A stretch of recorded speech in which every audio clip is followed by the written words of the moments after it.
నమస్కారం చంద్రబాబు నాయుడు గారు. మీకు సూటిగా కొన్ని ప్రశ్నలు వేస్తున్నా. అసలు మీ గురించి మీరు ఏమనుకుంటున్నారండి? మీరేమైనా మధ్యయుగాల కాలం నాటి రాజరికంలో ఉన్న పెద్ద చక్రవర్తిని అనుకుంటున్నారా? నాకైతే అర్థం కావడంలా. ఈ ప్రపంచాన్ని మొత్తం వెళ్ళేటువంటి ఒక పెద్ద సార్వభౌముడు అనుకుంటున్నారా మీరు? ఇష్టం వచ్చినట్టు మాట్లాడుతూ ఉన్నారు. మీ ఇష్టం వచ్చినట్లు ప్రవర్తిస్తున్నారు. మనం ఉన్నది ప్రజాస్వామ్యంలో అనుకుంటున్నారా, లేదంటే మధ్యయుగ కాలం నాటి రాజరికంలో అనుకుంటున్నారా? ఇప్పుడు నిన్న విషయమే తీసుకుంటే జనవరి 26 రిపబ్లిక్ డే అంటే మన రాజ్యాంగం అందుబాటులోకి వచ్చిన రోజు. అంటే మనం ఇప్పుడు పేర్కొంటున్నటువంటి భావ ప్రకటన స్వేచ్ఛ ఇటువంటివన్నింటికి ఒక సాధికారమైనటువంటి రూపం కలిగినటువంటి రోజు. ఆ రోజున కొన్ని సమూహాలు, కొన్ని పార్టీలు కావచ్చు, కొంతమంది గుంపులు కావచ్చు, కొంతమంది వ్యక్తులు కావచ్చు, ఏదో ఒక అంశం మీద వాళ్ళ నిరసనను వ్యక్తపరచాలంటే లేదు ఈరోజు జనవరి 26 అసలు అలా చేయడానికి వీల్లేదు అని మీరు అబద్ధాలు చెప్తున్నారు. జనవరి 26 రోజున నిరసనలు వ్యక్తపరచకూడదని ఎక్కడ, ఏ చట్టంలో ఉంది, ఏ రాజ్యాంగంలో ఉంది చెప్పండి? మీ ఇష్టం వచ్చినట్లు మీరు ప్రవర్తిస్తానంటే ఎలా? అధికారం జనాలు మీకు కట్టబెట్టింది మీ ఇష్టం వచ్చినట్లు నిరంకుశంగా వ్యవహరించి అడ్డగోలుగా అణచివేయడానికి కాదని గుర్తుపెట్టుకోవాలి. మీరు పెద్ద చక్రవర్తినో లేదో రాజరికపు కాలం నాటి పెద్ద మహారాజును అనుకుంటే అంతకంటే దౌర్భాగ్యం ఇంకొకటి ఉండదు. గుర్తుపెట్టుకోండి. మీరు ప్రతిపక్షంలో ఉన్న 10 ఏళ్ళు కూడా మేము చూసాం. ప్రతి అడ్డమైన విషయానికి మీ గుంపును వేసుకుని రోడ్ల మీద వచ్చేసేసి ధర్నాలు చేసిన రోజులు, రాస్తారోకోలు చేసిన రోజులు మర్చిపోయామనుకుంటున్నారా?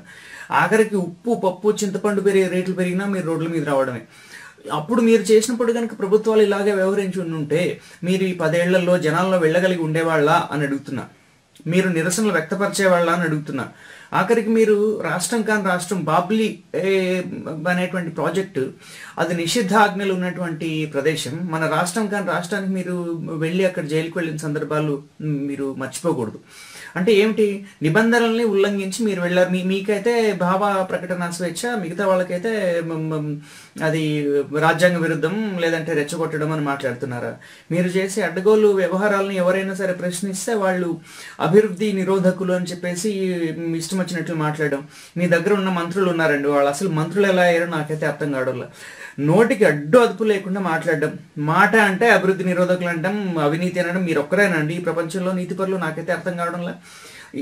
ఈ విధమైనటువంటి నిర్బంధము, ఇటువంటి నిరంకుశమైనటువంటి పాలన చేస్తే గనక చెప్తున్నానండి, మీరు చరిత్రలో ఒక చరిత్రహీనులుగా నిలిచిపోతారు. మీరు చెప్తున్నా ఇంత అనుభవం ఉంది. మాటకు ముందు అంటారు నేను నేషనల్ లెవెల్లో డీల్ చేసిన, ఇంటర్నేషనల్ లెవెల్ ఏమిటండి? నేషనల్ లెవెల్, ఇంటర్నేషనల్ లెవెల్ మీ స్థాయి గురించి మేము ప్రజలను చెప్పుకోవాలి, కానీ మీరు చెప్పుకోవడం ఏంటి? మీ గురించి మీరే గొప్పగా చెప్పుకుంటున్నారు పదే పదే. అంటే మీరు ఎంత దివాలా కోరుతనానికి దిగజారిపోయారో అర్థం చేసుకోండి. మీకు ఈ మధ్యకాలంలో ఎక్కడ లేనటువంటి ఒక సుపీరియారిటీ కాంప్లెక్స్ని మీరు ప్రదర్శిస్తున్నారండి. ఇది అబ్సల్యూట్లీ అన్బేరబుల్. ఇది స్పెషల్ స్టేటస్ గురించి చేసేటువంటి నిరసన కార్యక్రమం కావచ్చు, ఇంకోటి కావచ్చు, మరొకటి కావచ్చు. అంటే ఏ సమస్య మీదనైనా, ఏదైనా అంశం మీదనైనా సరే వాళ్ళ నిరసనను వ్యక్తపరిచేటువంటి హక్కు, ఫండమెంటల్ రైట్ మన రాజ్యాంగం కల్పించిందండి. దాన్ని కాలరాయడానికి మీరెవరు? ఏమైనా అంటే CII confederation of Indian industries వాళ్ళ భాగస్వామ్య సదస్సు 2 రోజులు జరుగుతుంది వైజాగ్లో. దాన్ని పాడు చేయడానికి మీరు ప్రతిపక్ష నాయకులు ప్రయత్నిస్తున్నారని మాట్లాడుతున్నారు. ఇంతకంటే దౌర్భాగ్యమైనటువంటి అంశం ఏమైనా ఉందండి? నాకైతే అర్థం కాదు. ఎవరైనా నిరసనలు వ్యక్తం చేస్తే పెట్టుబడులు పెట్టేవాళ్ళు రాకుండా పోతారా? పెట్టుబడులు పెట్టడానికి అసలు ఏం కావాలండి? నాకైతే అర్థం కాదు. మీరు ఇలా నిరసన వ్యక్తపరచాలనుకున్న వాళ్ళకి ఏమాత్రం అలో చేయకుండా మీ దగ్గర ఉన్న పోలీస్ ఫోర్స్ని ఉపయోగించేసేసి అణిచివేసేస్తే మరి ప్రజాస్వామిక హక్కులు లేనటువంటి ఈ ప్రాంతంలో పెట్టుబడులు పెడితే ఏ విధంగా ఉంటుందో అనేసి వెనక్కి వెళ్ళే అవకాశాలు కూడా ఉంటాయి కదా మీ లెక్క ప్రకారం చూస్తే. కాబట్టి నిరసనలు వ్యక్తం చేయడానికి పెట్టుబడులకి సంబంధం లేదండి. సిఐఐ భాగస్వామ్య సదస్సు జరిగితే నిరసనలు చేపట్టకూడదు అంటే నాకైతే అర్థం కాదు. అడుగుతున్నా. ఇప్పుడు ఐక్యరాజ్య సమితి జనరల్ అసెంబ్లీ జరుగుతున్నప్పుడు కొన్ని వందల దేశాలకు సంబంధించినటువంటి దౌత్యవేత్తలు, హై లెవెల్ అఫీషియల్స్, తర్వాత పాలిటీషియన్స్, ప్రభుత్వపరమైనటువంటి ఎంతోమంది ఉన్నతాధికారులు అందరూ వెళ్తారు. ఇంక్లూడింగ్ మన మంత్రులు కూడా వెళ్ళి మాట్లాడతారు. అలాగే కొన్ని వందల దేశాల మంది వస్తారు. ఆ జనరల్ అసెంబ్లీ జరుగుతుంటే ఆ బిల్డింగ్ ఎదురుగానే కొన్ని వందల మంది, వేల మంది నిరసన ప్రదర్శన చేస్తూ ఉంటారు. సో అలా చేయకుండా వాళ్ళని అడ్డుకోవాలి. జనరల్ అసెంబ్లీ జరుగుతోంది, ఐక్యరాజ్య సమితి సంబంధించిన మీటింగ్ జరుగుతోంది, వందలాది దేశాల ప్రతినిధులు వస్తారు కాబట్టి మీరు ఇలా చేయకూడదని చెప్పేసి వాళ్ళని నోరు మూపిస్తే ఇంక అంతకంటే దౌర్భాగ్యమైన పరిస్థితి ఏమైనా ఉంటుందండి? మనం ప్రజాస్వామ్యంలో ఉన్నాము. ప్రజాస్వామ్యంలో పౌరుల యొక్క భావ ప్రకటన స్వేచ్ఛకి కనీసం విలువ ఇవ్వాలనేటువంటి ఇంగిత జ్ఞానం లేకుండా మీరు ఎలా పాలిస్తున్నారంటే నాకైతే అర్థం కాదు. ఏమనంటే 30 years ఇండస్ట్రీ అంటారు. దేశంలో నన్ను మించిన నాయకుడు ఎవరు లేడు, నన్ను మించిన సీనియర్ ఎవరు లేరు అని మీరు అంటున్నారు. ఆ స్థాయికి తగినట్లు మీరు ప్రవర్తిస్తున్నారండి. నేను అడుగుతున్నా మిమ్మల్ని, ఇంతకంటే దౌర్భాగ్యమైనటువంటి పాలన ఏదైనా ఉంటుందా? చెప్పండి, మీరు చెప్పండి. మొన్న డొనాల్డ్ ట్రంప్ ప్రమాణ స్వీకారం చేస్తుంటే క్యాపిటల్ బిల్డింగ్ దాని పక్కనే ఉన్న ప్రదేశంలో కొన్ని వందల మంది నిరసనకారులు రోడ్ల నుండి నిరసన వ్యక్తం చేస్తున్నారు. సో వాళ్ళని అడ్డుకోవాలంటే అమెరికన్ పోలీసులకి పెద్ద విషయం కాదు కదండి అది.